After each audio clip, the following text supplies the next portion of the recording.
Hey everyone, welcome to this Developer Live session about extending Oracle SaaS applications with a cloud-native approach. My name is Shai, and together with me is Devika.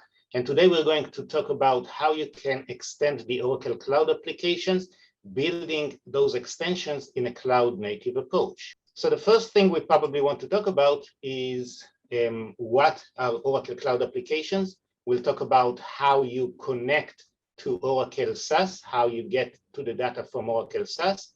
We'll talk about building user interfaces in a simpler way, a more visual way. We'll talk about invoking and building serverless functions. And at the end, we'll also give you some resources so you can pick those knowledge that you learned today and run with it and learn even more through some hands-on labs. So first of all, maybe let's talk about what are Oracle SaaS applications. And specifically, we are talking about the Oracle Fusion Cloud applications. And Oracle Fusion Cloud applications is a set of enterprise applications that provide enterprises with a set of functionality. This includes everything from ERP to human resource management to customer interactions, customer management, SCM, EPM, and all of those applications are built together and provided as a suite. They are all based on the same infrastructure, same technologies, and they give you a range of functionality out of the box. A lot of ready-to-use solutions that you can use in your organization to automate and improve the processes that you're working with. Those applications also provide you with the ability to customize those applications, even tailor the branding, the look and feel, and other functionalities in those applications. Now, you might be wondering, how did we build those applications? And the way that we build those applications today is using a platform called the Oracle Visual Builder.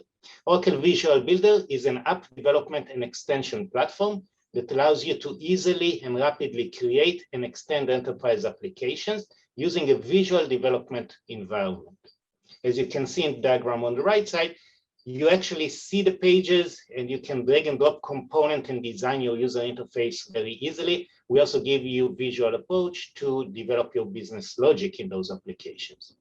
Now, this environment is also integrated into a full team development platform that allows you to do collaborative development in your team, to manage your code using Git-based version control, to automate the process of continuous integration and continuous delivery. All of this is packaged together into a platform called the Oracle Visual Builder Studio. And this is the platform that we inside Oracle use to build our applications. Now, this is one of the nice things here is that you can use the same platform to configure these applications. You can use the same platform to extend those applications, and you can even use those same platform to build your own bespoke applications, your own tailor-made applications, even if they don't have any relationship to the Oracle Cloud Apps. But today we're going to talk about specifically how to use this platform to extend the Oracle Cloud Apps. So why would you want to use Visual Builder? So there's a few key capabilities that you should know about it. Visual Builder is a cloud-native tool. It's a tool that was built for the cloud. It's available for you directly from the browser. You don't install anything. It's a managed service that we provide over the cloud, and it uses cloud-native technologies. It's using JavaScript, HTML, and REST technology on the client to talk to the backends. The focus of the tool is on ease of use, trying to make it as easy as possible for you to build applications, to build user interfaces, whether they are web user interfaces or mobile user interfaces. The tool is integrated into a complete lifecycle management solution that includes everything, again, from managing your code, doing branches, merges, code reviews, to then automating the build package process all the way to the deployment. All of this integrated with a team development aspect where you can manage your tasks, your issues, your agile development platform, and share information over wikis. The tool is also tailored to work with Oracle SaaS applications. We can show you a catalog of all the business objects that Oracle SaaS applications expose and make it very easy for you to pick those business objects and include them in the interfaces that you build. We also support single sign-on, so you can use the same credentials that you log in with to Oracle Cloud application to work with the development tool. And the platform is an extensible platform. Because we're using industry standard technologies, you can bring in external JavaScript library, external web components to integrate into your UI and talk to any REST backend and get data from there. So those are some of the key capabilities of Oracle Visual Builder. Now, what I wanted to show you is basically the result of what you can build with Visual Builder, and also how you can use Visual Builder to configure Oracle Cloud applications. So I'm going to switch over to my browser where I basically logged into the Oracle Cloud applications as a user. Over here, as you can see, we have a lot of functionality out of the box. I'm going to look at a specific functionality called connection, which is part of the Oracle HCM. This is our human capital management. And this is basically kind of an employee directory where I can go over and look up employees that are working in my company. For example, I'm going to look up Tracy. I can see all the Tracies that are working in our company. And then I can click on the Tracy that I'm interested in and get the information. Now, notice the nice user interfaces that we create here, the nice animation effect, and basically the nice layout of the page. This all is what we call the Oracle Redwood user experience. And this application was built with Visual Builder by the developers inside Oracle. Now, one of the nice things is that if you're a user of Oracle Cloud application and you have this page and you want to modify it a little bit, you can actually go to your menu and edit this page in Visual Builder. This would actually take the page that Oracle built and open it inside Visual Builder in a configuration mode. This allows you as a business user to go over and configure the application to meet your demands. For example, what we saw right now is our application in a web interface, and we can see the details of each employee. What we are going to try and do is configure this application to behave a little differently when we're showing the same page on a mobile device. So first of all, when I open these applications, it's opening up inside a project inside Visual Builder, and it's going to take me directly into the Visual Builder visual editor, where I see the exact data that I was working on. I actually see a live view of the application. Now, what we see here is that there are various areas on the page that are highlighted when I hover over them, and this allows me to configure this area. For example, I can see this area over here, and I can see the fields and the order of the fields here. And this is how the page looks like when I'm on a desktop. I can also preview this page, how it would look like if I was on a mobile phone, okay? And I can actually go over and configure the application and the behavior here. So let me open the rule set over here, okay? And I can see, for example, I have defined what's going to happen on a small mobile device. I can add an additional rule to define what's going to happen on an iPad, for example. So I'm going to go over here and define a condition of when am I going to use this customized UI. I'm going to use it with medium only size devices, okay? And over here I can create, and this is the condition, and over here I can create my new layout, okay, my iPad layout. And now I can go over and open this layout and define which fields I'm going to show in this layout. For example, I'm going to show the display name, I want to show the phone number, and then I want to show the email. I also want to show the current date and time. I can also rearrange those fields, for example, move this to the top over here, so we'll have the name and then the time at the location. Once I did those changes, I can go back to my application. Now I'm watching it on a desktop. I can see first the name and then the role. If I switch my device to look, for example, at more of a tablet view, like an iPad, okay, I can see that the order of the fields has changed, and now I have my customized application ready to be published directly from here. So let's go back to the slides and talk about more than just configuring. So what we saw right now is basically the ability to take an application that Oracle delivers and configure it using Visual Builder and doing it in a visual way.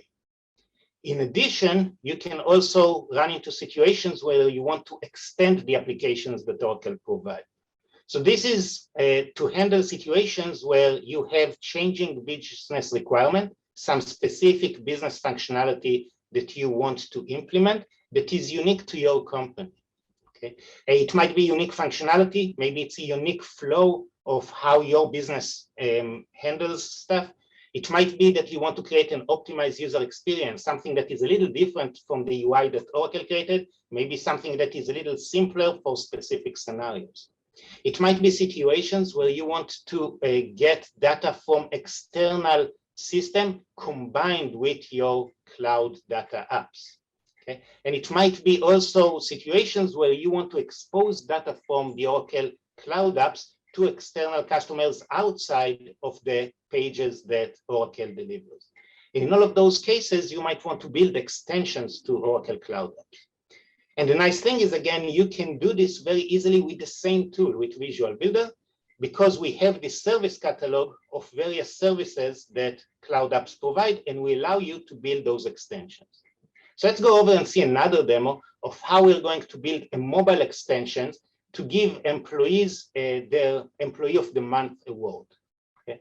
So I'm going to switch back to the environment I was in, and I'm going to go back to my project. So far I worked on the page that Oracle delivers, but in my environment, beyond working on that, I can also work on my own custom applications.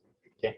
This is the Visual Builder Studio homepage. This is my project. I can see everything that was done by my team lately. Over here, I have my Git repository, my build automation, my Maven and NPM repository, issue tracking, wikis, and things like that. And I also have access to my workspaces. I'm going to open the mobile workspace, which is an application I've been working on throughout the day to create this mobile interface for looking up employees and giving them the Employee of the Month award. So far, I haven't got too far in my application. I basically created my first page here, and I'm going to open this inside, again, the visual editor. It's the same visual editor we saw before. Now I'm going to build my own page from scratch. So on the left side, I have all the components that I can use. Those are the Oracle Jet open source UI components. I'm going to pick up an input search component and put it up here at the top to allow me to search for employees. I'm going to bind this UI component to a new variable, okay, which would be my search variable. Okay. So this is just a string variable where I'm going to hold the value that is going to be provided for me here. Again, on the left, you have over 100 UI components that range from data visualization to, again, simple buttons and things like that. The other thing I need here is I need to show a list of employees. So I'm going to drag over the list of employees. Now comes the part where I need to add data to this list. Now I need the list of employees that are working in my company. And to do that, I can go over to my service connections. And over here, I can add a service connection to a source of data. This can be any REST endpoint. I can just put a REST endpoint over here. We also support defining endpoints by specification. And we also give you a catalog, again, of the various enterprise applications that Oracle provide. I'm going to go into the HCM catalog, and I'm going to request to see all the objects that Oracle provide. And this is quite a long list of objects that Oracle HCM is tracking. I'm interested in the workers, so the people who work for my company. I'm going to expand it to see all the endpoints that I have access to. And again, for a worker, I can get information about the worker themselves, their addresses, and a bunch of other things over here. I'm going to create a connection to the worker endpoint. And now I can go back to my page and use the Add Data Quick Start to hook up to my HCM REST API and get the data from there. I'm going to choose a layout for my list, okay, where we have like several slots over here. And now I need to decide what I'm going to show in each slot. On the left side, I'm fetching the list of fields that I have about a worker. And again, because this is our enterprise application, it's quite a large list of information. Okay. Let's start by looking up the display name of the employee. That's usually the name that they would like to be called by. We'll put it in the default. Then we can look up, for example, their phone number. Okay. So let's put the phone number over here in the secondary slot.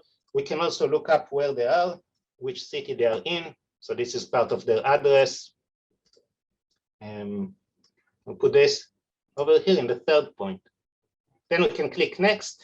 Over here, we can configure a filtering.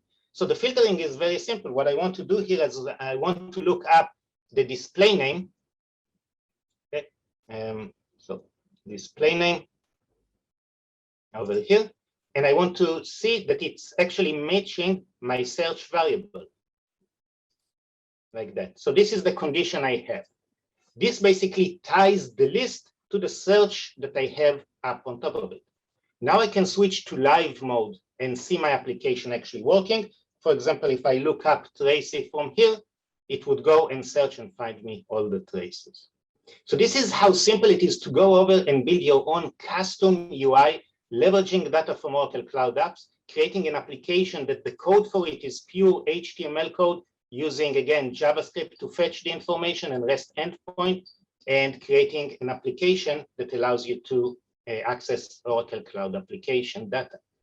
All right, so at this place, I'm going to transition over and let Devika talk about the overall architecture beyond just the user interface. Thank you, Shay. I'm Devika, and I'm the Director of Product for Cloud Native Services, which essentially covers our services on Oracle Cloud like containers, serverless, and API.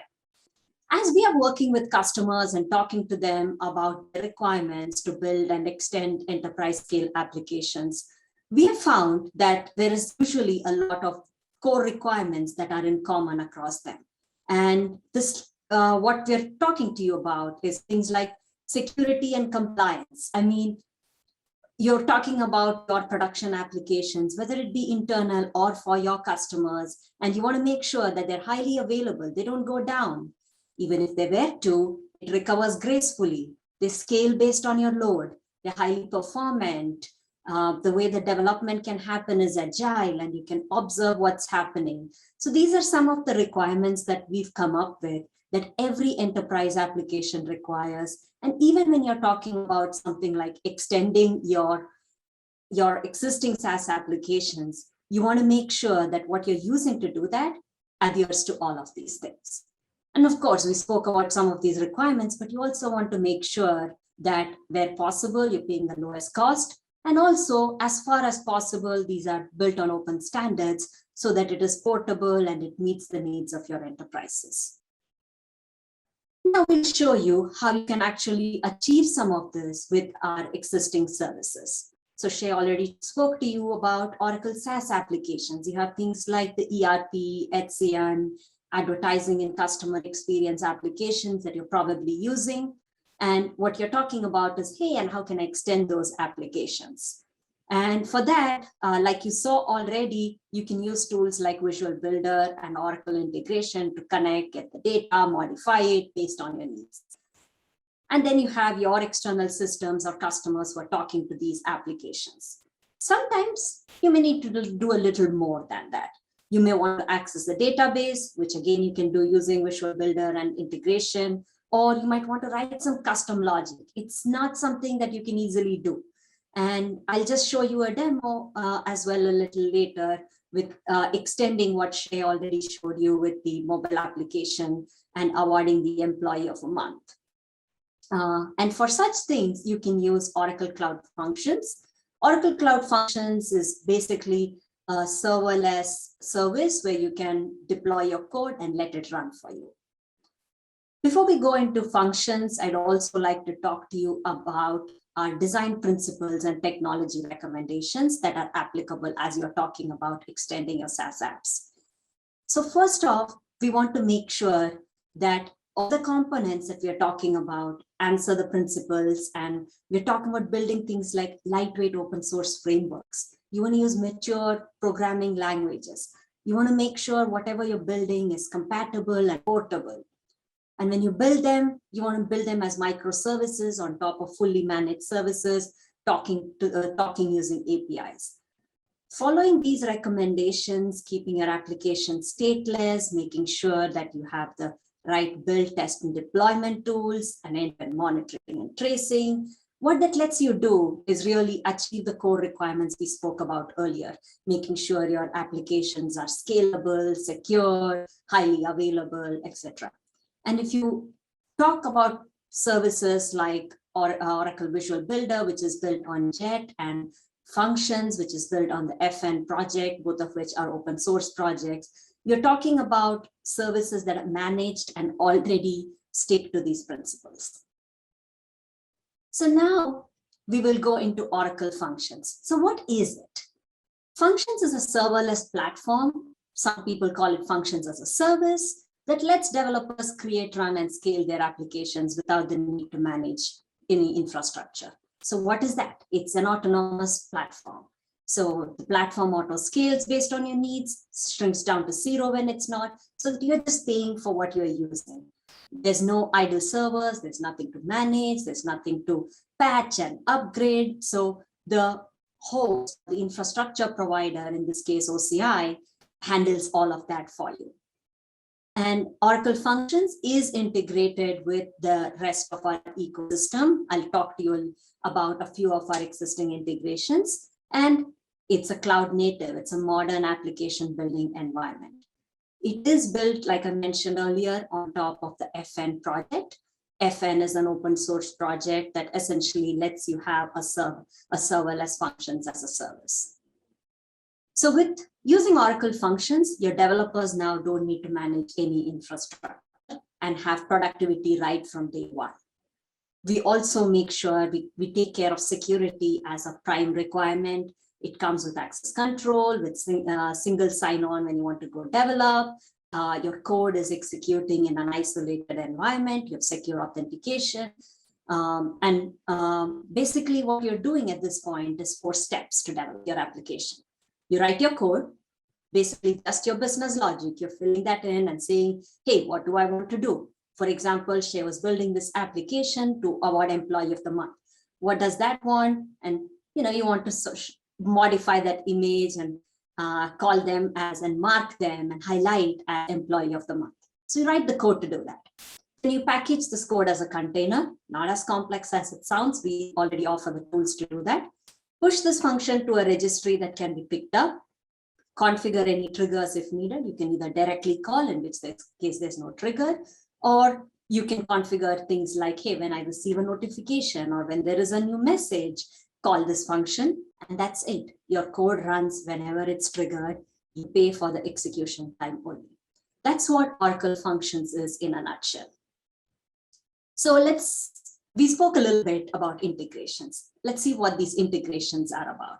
So you can either directly call functions, like I mentioned, using an HTTPS endpoint, or you can use the OCI CLI or SDK for that, or you can use an API gateway, which offers a REST endpoint, but also along with routing policies, etc. Or you can also have your functions execute from events, notifications, Service Connector Hub, etc. You can also call it from Oracle integrations, which is an easy way for you to connect to existing Oracle SaaS applications. Now, in terms of, we also spoke, and in terms of it, it sounds good, but we also spoke about how it is really important that you can easily build, maintain these applications and monitor it. And all Visual Builder functions, they're all integrated with DevOps tooling, monitoring and logging, so that it's not just about writing code and using it, but also the process, making the life of your developer easy so that mistakes aren't happening. Oracle Functions also makes it easy for you to use a wide variety of other services, like if you want to talk to an object store or a database or secrets to put your passwords and configurations. So essentially, you have this platform where you can easily connect to other infrastructure services, write your code, deploy it, let it run, and not worry about anything. Customers typically use Oracle Functions for things like event-driven governance or building of the mobile or web backends, doing real-time file processing, building a machine learning application or some DevOps tooling, the whole variety. Here, we are talking about extending a business process, and we'll focus on that one. We spoke a little bit also about how you build custom logic and want to clarify in what languages. So you can pretty much write the code in any language that you want to, whether it's Java, Node, Ruby, Python, or if you want to use something else, you can write it in any language and package it as a Docker container and give it to us. We also support integration with the Micronaut framework for microservice development or the GraalVM for high-performant VMs. So we heard a little bit about what functions is and what functions can do. Let's also see a quick demo of how I can take the app or how I can build a backend for the app that Shay is building and was demoing earlier. So let's see the demo of how I can build a backend application for functions using functions. So I first go to my OCI console, and then I open up Oracle Functions. And what I want to do is create an application. Don't worry, there's already a demo there. I'll come to that. And let's call it Dev Live. I will also I'll also select what network I want this accessible in. I don't want this out to the internet. I want to make sure only certain people can call it. So I choose which network the function is accessible in and go ahead and create the application. At this point, I've not created any function. There's nothing in there. So what I can do is you have the steps right here on how you can create your first function. So let's launch Cloud Shell, where you can go ahead and type in your code and do your the development and in terms of creating the function. You can follow along if you wanted to. The instructions are right above, but I'll just maximize this and increase the font a little bit so that it's clearer for you.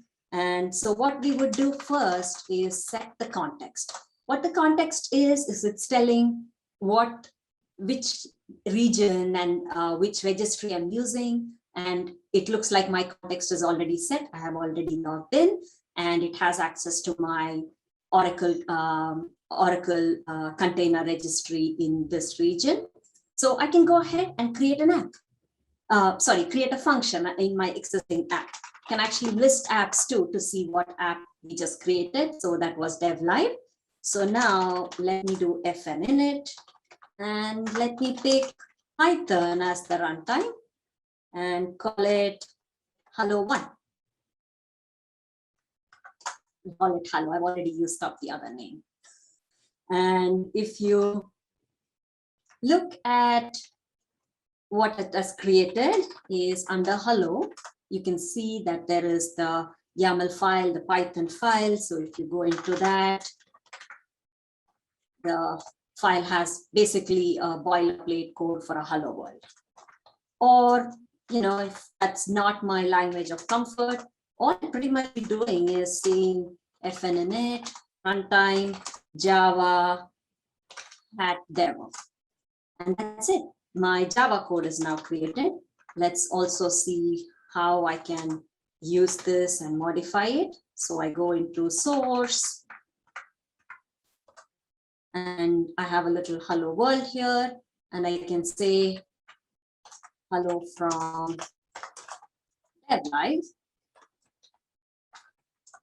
Now, because we adhere to best practices, this code actually won't compile unless I also change my test code to have the same thing. Good way to make sure that you don't have any mistakes. So hello from Dev Live, and that's it. So I have my hello world program. Now what I want to do is make sure this function can be called by people. So for that, I would do a deploy to my app called Dev Live. And if at any point you're not sure what exactly you should do to create it, you can just be following the instructions right here. So we skipped things like the Docker login, but what we are doing is essentially the deployment step. So I bring it back so you can see that the hat demo is now deployed, and I can now invoke it. The way I would do it is I would say It's in the app dev live, and this thing is called hat demo. Actually, one more thing I did want to show you was if you looked at your list of functions, you can see that hat demo has now been created, and it has an invoke endpoint, which is the one that I can give Shay and the team who are building the front end application. And this is one of the ways you can call the function. There are multiple other ways, like we spoke about earlier. You can have an event trigger it or an incoming message trigger it. So depending on your business logic, depending on what you are looking to extend, depending on what you're looking to build, you can have that. So we go back to Cloud Shell. I did not show you the invoke, so that is pretty much it. I can see hello from dev live to the whole world. And so now we need to go ahead and build the application. So the app I have actually built is it's going to recognize the image that shares app submits and put a little hat and a badge that says employee of the month.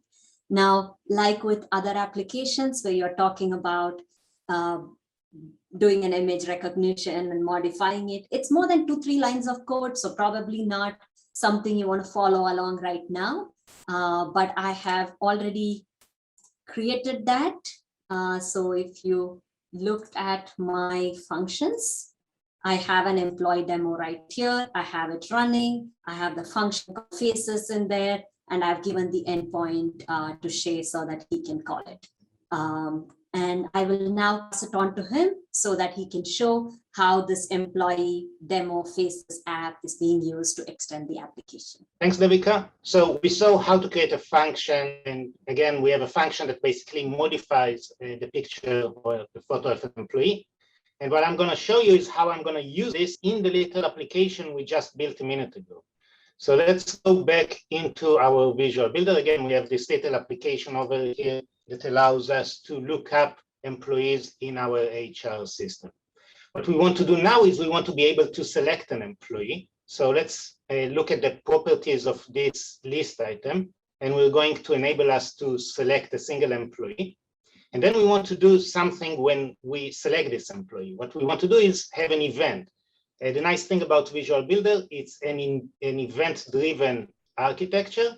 And this is how you basically define logic in here. You can basically say, when I select a record, I want to assign a value. In our case, I'm going to take the value of the current row key, and I'm going to assign it to the employee of the month variable that we have defined in our application. Okay. Again, this is a visual way to represent business logic, and we have structures that you can do here. You can invoke REST services and many other functionalities. All right, so right now we enabled us to select an employee, store their ID. The next thing we want to do is leverage the device feature to actually take a picture of this employee. So one of the components we have is called the camera component. I'm going to drag it and drop it over here on the right side of my bar at the top. And this would allow me to take a photo. Again, with a set of properties, I can say, for example, if I also want to allow videos, in our case, we just need a photo, so we'll keep it this way.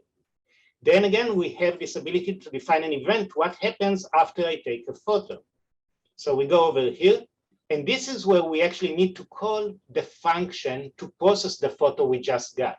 So I created here a connection to the REST endpoint that Devika created, and I can now use the call REST action and map it to this REST service endpoint that we defined here that accepts the image and the employee ID or the employee name. So we're going to map the parameters. There's a parameter called name. We're going to map it to this employee of the month, so we would know who did we select. And then there's the body that I'm passing to the REST service. For this, I'm going to pass over from the files that I selected, I'm going to pass over the image file that was taken by the camera. Once we do this, if this was successful, we'll fire up a notification. We'll create this information notification. We're going to have it as a transient notification, and we are going to say success. Image has been posted, like that. So that's all we need to do in order to define our business logic. And now we can actually run our little application and get a preview in a mobile emulator. Now, those applications can be packaged both as a native iOS mobile package, or we can also distribute this application as a progressive web app, and it's just a matter of switching in one point on your application. So, for example, we can look up David, find the David that is the employee of the month, okay, select them, and then take a photo. Again, because we're on an emulator, we don't actually access our camera, rather we access our file system. I don't have a picture of David, I have a picture of myself, so I'm gonna open this picture and pass it to the function that Devika developed, and we can see we got the success, image has been posted. Just to show you the image before processing, it's over here in my demo folder. This is the image we just picked. It's an image of me when I was young and handsome. And now if you go to the rewards part, we can get the modified image showing up, and we added this nice little hat and this tag of employee of the month. So what we saw here is this combination of using Visual Builder to build a nice mobile interface that connects to data from Oracle Cloud Apps and invokes logic that is implemented as functions. So what we learned today, we learned how you can extend the Oracle SaaS application, how you can leverage Visual Builder to simplify the way that you build the user interfaces for your cloud native applications, and how you can incorporate unique business logic that you define using a function-based development with the Oracle Function Service. If you want to learn more, we have those URLs over here to get you information about the Visual Builder and functions on the Oracle webpage. We also have, of course, a lot of hands-on them. Now let's open it up for your questions and answers. So let's see if we have any questions coming in. Yeah, I see a question over here of, do you have to use Visual Builder and functions to build extension? And not necessarily. You can access the data from Oracle Cloud Apps using the REST APIs they provide, but using the tools that come from Oracle, you get several benefits. First of all, it's the easy integration. Look how easy it is to basically access the REST service catalog from Visual Builder and incorporate it into your application. We didn't even have time to cover the whole single sign-on aspect and using the same credential to access your custom application and the Oracle Cloud Apps with the same user credentials, same security, enforcement, and same rules. And of course, the other thing to remember here is that both services we showed today are managed services. This means that you don't have to construct your infrastructure and put software on it. You just need to develop your own unique functionality. Oracle takes care of hosting everything for you and having everything talk to each other nicely together. I don't know if we have other questions here. Oh, can you only use this in the context of Oracle Cloud Apps? No, you can actually use the exact same tools, the exact same functionality to build bespoke applications, tailor-made applications that don't actually interact with Oracle Cloud Apps at all. As you saw from Visual Builder, we have connection to any REST endpoint. We work with the OpenAPI Swagger specification as well. So you can access data from external system as well and just build a UI more easily. Similarly, with the functions are just an easy way to develop your business logic in any language you want and host it in a scalable way. And again, doesn't have to be related to the other stuff from Oracle. It can be anything you want to develop.